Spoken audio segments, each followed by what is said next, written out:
अस्सलाम वालेकुम, welcome back to my channel बाजी Parveen health and beauty tips से खुश आमदीद। आज की इस वीडियो में बात करेंगे जिस्म के मुख्तलिफ हिस्सों में गैस का चला जाना।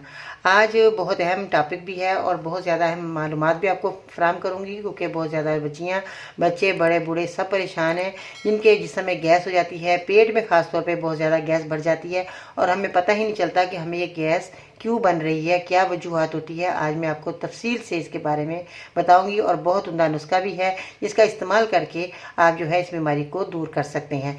तो आइए जानते हैं कि आपने क्या चीज़ें लेनी है और इसका इस्तेमाल किस तरह करना है।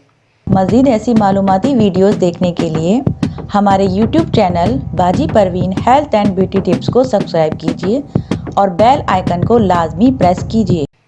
जी तो नाज़रीन, कैसे हैं आप? उम्मीद करती हूँ बिल्कुल खैरियत से होंगे। अल्लाह ताला आपको अपने घरों में खुशाबाद रखे।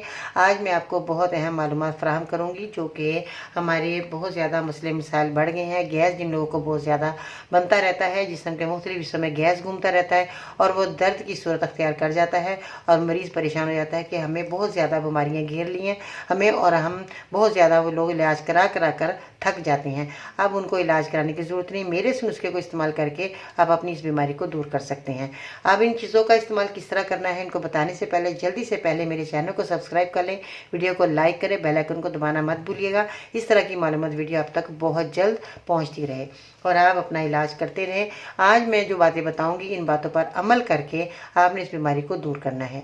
ठीक है जी। सबसे पहले तो मैं आपको ये बताना चाहूँगी कि जब हम खाना खाते हैं तो ग़िज़ा हम मैदे में दाखिल होती है और खून की काफ़ी मिकदार हाजमे के अमल में मदद देने के लिए पहुंच जाती है।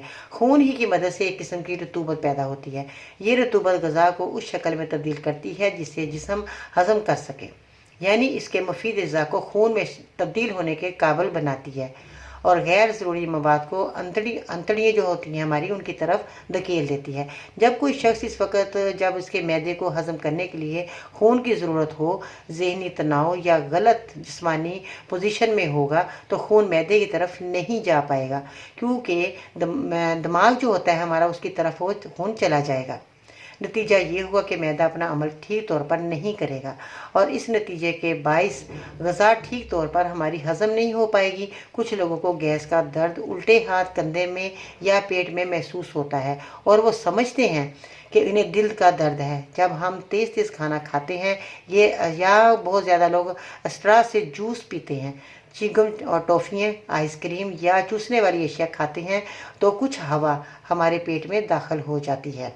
इससे भी गैस तकलीफ़ बहुत ज़्यादा हो सकती है, गैस की तकलीफ़ हमें बढ़ जाती है।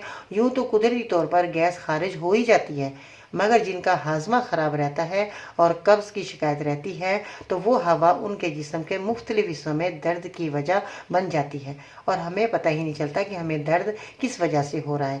आज मैं जो नुस्खा बताने वाली हूँ, इन चीज़ों का आपने इस्तेमाल करना है। सुबह मैं आपको बताऊँगी कि सुबह नाश्ते में आपने पानी या दूध में इसबगोल, जो कि आपको पता ही है कि सत्ती इसबगोल का छिलका जो है आपने लेना है और उसको जो है घोल कर आपने इस्तेमाल करना है सुबह नाश्ते में निहार मुँह खाली पेट।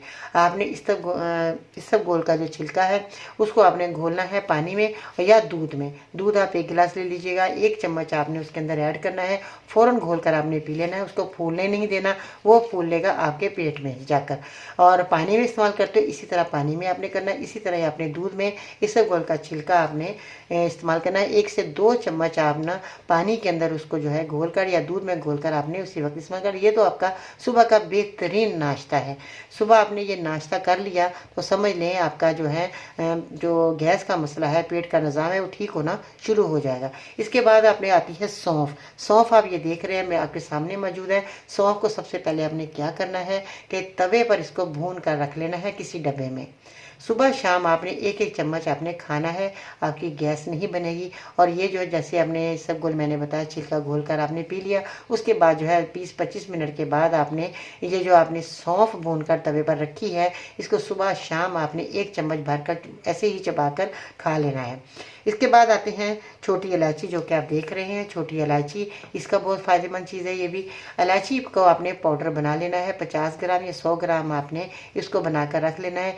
1 गिलास पानी ले लीजिएगा और उसके साथ आपने आधी चम्मच या 1 चम्मच छोटा वाला आपने इसको इलायची पाउडर को मुंह में रखना है और ऊपर से 1 गिलास पानी आपने पी लेना है।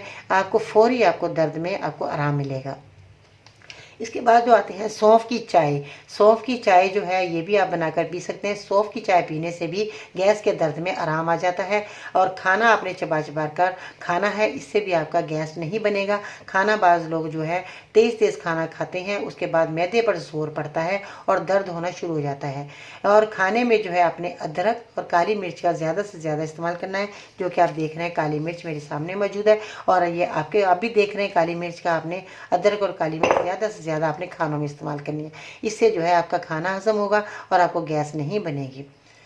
और इसके साथ सौंफ की चाय, जैसे मैंने बताया, लोग समझ रहे होंगे सौंफ की चाय कैसे बनानी है। आप एक गिलास पानी लें और उसके अंदर जो है आपने 1 चम्मच सौंफ डाल दी और उसको खूब पकाएं। जब ये पक जाए तो उसको छान लीजिएगा, आधा गिलास रह जाएगा उसका, तो वो आपने पीना है। अगर आप इसके अंदर थोड़ी सी आधी चम्मच चीनी ऐड करना चाहें तो बेहतरीन ये आपकी चाय तैयार हो गई। और जो ब्लड प्रेशर के मरीज़ हैं या शुगर के मरीज़ हैं, बहुत ज़्यादा जिनको शुगर है, तो वो जो है ये चाय पी सकते हैं, मगर इसमें चीनी ऐड ना करें। ब्लड प्रेशर के मरीज़ों के लिए बेहतरीन चीज़ है। सौंफ की चाय आप पी सकते हैं, ये आपके गैस में आराम आएगा और आपको फ़ायदा देगा। शुगर के मरीज़ चीनी ना मिलाएं, वो वैसे ही पी लें तो बहुत अच्छी ये एक आपके लिए चाय बन जाएगी और बेहतरीन कहवा होगा। किसी टाइम भी आप पी सकते हैं, शाम के टाइम 4 बजे आप पी लें, दोपहर के टाइम पी सकते हैं, तो ये आप चाय ज़रूर बनाकर पिएँ। तो जैसे मैंने बताया, खाना चबा चबा कर खाना चाहिए, इससे गैस नहीं बनती। बाज़ लोग बहुत तेज़ खाना खाते हैं तो इससे जो है मैदा हमारा डिस्टर्ब हो जाता है। तो जो है आप दांतों से चबा कर खाएं। मैदे को जोर लगाना पड़ता है, मैदे का काम जो है वो है खाना हज़म करना। तो आप उसको चबा कर जब मैदे के अंदर जाएगा खाना तो वो जल्द हज़म हो जाएगा, तो आपका मैदे में दर्द नहीं होगा। तो खाने में जैसे मैंने बताया, अदरक का ज़्यादा से ज़्यादा इस्तेमाल करें, काली मिर्च का इस्तेमाल करें। चाय की जगह आप सब्ज़ चाय का इस्तेमाल करें। सब्ज़ चाय आपके लिए बहुत फ़ायदेमंद चीज़ है और जो है आप सब्ज़ चाय बनाकर पी सकते हैं। किसी टाइम भी आप पिए, सुबह नाश्ते में आप, जैसे मैंने बताया कि आप इसबगोल का जैसे नाश्ता कर लिया, उसके बाद आप 1-2 घंटे के बाद, आधे घंटे के बाद आप सब्ज़ चाय का इस्तेमाल कर लें। नहीं तो कोई बात नहीं, शाम के टाइम इस्तेमाल कर सकते हैं। सब्ज़ चाय का आप इस्तेमाल करें, दिन में किसी टाइम भी आप कर सकते हैं। खानों में आपने लाल मिर्च की जगह हरी मिर्च का इस्तेमाल करना है। लाल मिर्च हरगिज़ आपने इस्तेमाल नहीं करनी, क्योंकि जो है लाल मिर्च हमें गैस बहुत ज़्यादा हमारी बनती है और हमारे मैदे का इन्फेक्शन जिनके होता है वो लाल मिर्च जो है बहुत ज़्यादा जलन करती है और मैदा हमारा बहुत ज़्यादा मज़ीद ख़राब होना शुरू हो जाता है। सारे निज़ाम जो है हमारा मैदे से ही ख़राब होता है, हमारा पेट का, क्योंकि मैदा हमारा ठीक होना बहुत ज़रूरी है। इसलिए मैं लाल मिर्च आपको ये कहूँगी कि आपने नहीं खानी, उसकी जगह आप हरी मिर्च को पीस कर अपने खानों में इस्तेमाल कर सकते हैं। लहसुन का सूप, लहसुन जो है आपका देसी होना बहुत ज़रूरी है। ये छोटा छोटा तो ज़रूर होता है मगर छीलना मुश्किल होता है, कोई बात नहीं, लहसुन का सूप आप इस्तेमाल करें। लहसुन को आप जो है 1 गट्ठी पूरी आप लें और ये जो है आपने इसके गट्ठी को जो है आपने 1 गिलास पानी के अंदर डाल देना है और इसको जो है हल्की आंच पे पकने देना है। और इसके छिलके भी आप अगर डाल दें कोई मसला नहीं, क्योंकि छान लेंगे आप। छिलकों समेत ही आपने लहसुन के जवे जो है एक पूरी गट्ठी आपने ले लेनी है। इसके जवे जो है अपने गिलास पानी में डालकर और इसका जो है आपने अच्छे तरह पका लेना। इसके बाद छान कर आपने इसको पीना है। आप यकीन जाने आपका गैस का मसला फ़ौरन हल होना शुरू हो जाएगा। अब आते हैं हल्दी की तरफ। हल्दी जो है इसका इस्तेमाल खानों में ज़्यादा से ज़्यादा इस्तेमाल करें। हल्दी आपकी साबुत होनी बहुत ज़रूरी है। जैसे मैंने इसका पाउडर बना लिया। हल्दी जो है गांठ वाली हल्दी आपकी बेहतरीन है, इसका जो है आपने इस्तेमाल ज़रूर करना है। अजवाइन लेनी है और इसके बाद आपने सौंफ, काली मिर्च और पुदीने की चाय, जैसे मैंने ये बताया। अब आपने क्या करना है, पुदीने की चाय बनाकर आपने निहार मुँह या सोते वक्त आपने पीनी है, इससे गैस नहीं होती। अजवाइन आप ले लें आधी चम्मच, सौंफ आपने लेनी है आधी चम्मच, काली मिर्च के आपने 1 चुटकी से 2 चुटकी आपने डाल लीजिएगा। इस तरह जितनी आपकी चुटकी में आ जाए। और कितने दाने आएंगे, 5 से 10 दाने आपके आ जाएंगे। ये आपकी ये चुटकी है। इसमें अगर 5 दाने भी आ जाएं तो बहुत है। आप इस 1 चुटकी डालकर आपने सौंफ, काली मिर्च की आपने डाल देनी है। पुदीना जो है आपने 1 चम्मच डाल देना, छोटा वाला पुदीना। आपके पास अगर खुश्क है, सूखा हुआ है तो आप ये ले लें, नहीं तो आप ताज़ा पुदीने की पत्तियाँ 40 अदद लेकर आपने पुदीने की पत्तियाँ उसमें डाल देनी है पानी के अंदर। 1 गिलास पानी में आपने अजवाइन, सौंफ, काली मिर्च और पुदीने की चाय बनाकर आपने पीनी है। ये आपने जब आपकी ये आधा गिलास जैसे रह जाए तो आपने छान कर आपने पीना है। निहार मुँह पी सकते हैं तो निहार मुँह पी लें, नहीं तो अपने सोते वक्त ज़रूर आपने इसको पीना है। आपकी गैस नहीं बनेगी। सुबह आप देखेंगे कि आपकी जो है पूरी बॉडी रिलैक्स होगी, आपके गैस का नामो निशान भी नहीं रहेगा, आपके दर्द नहीं होगा। जहाँ जहाँ आपके दर्द हो रहा है वो ख़त्म होना शुरू हो जाएगा। ये नुस्खा मैंने बहुत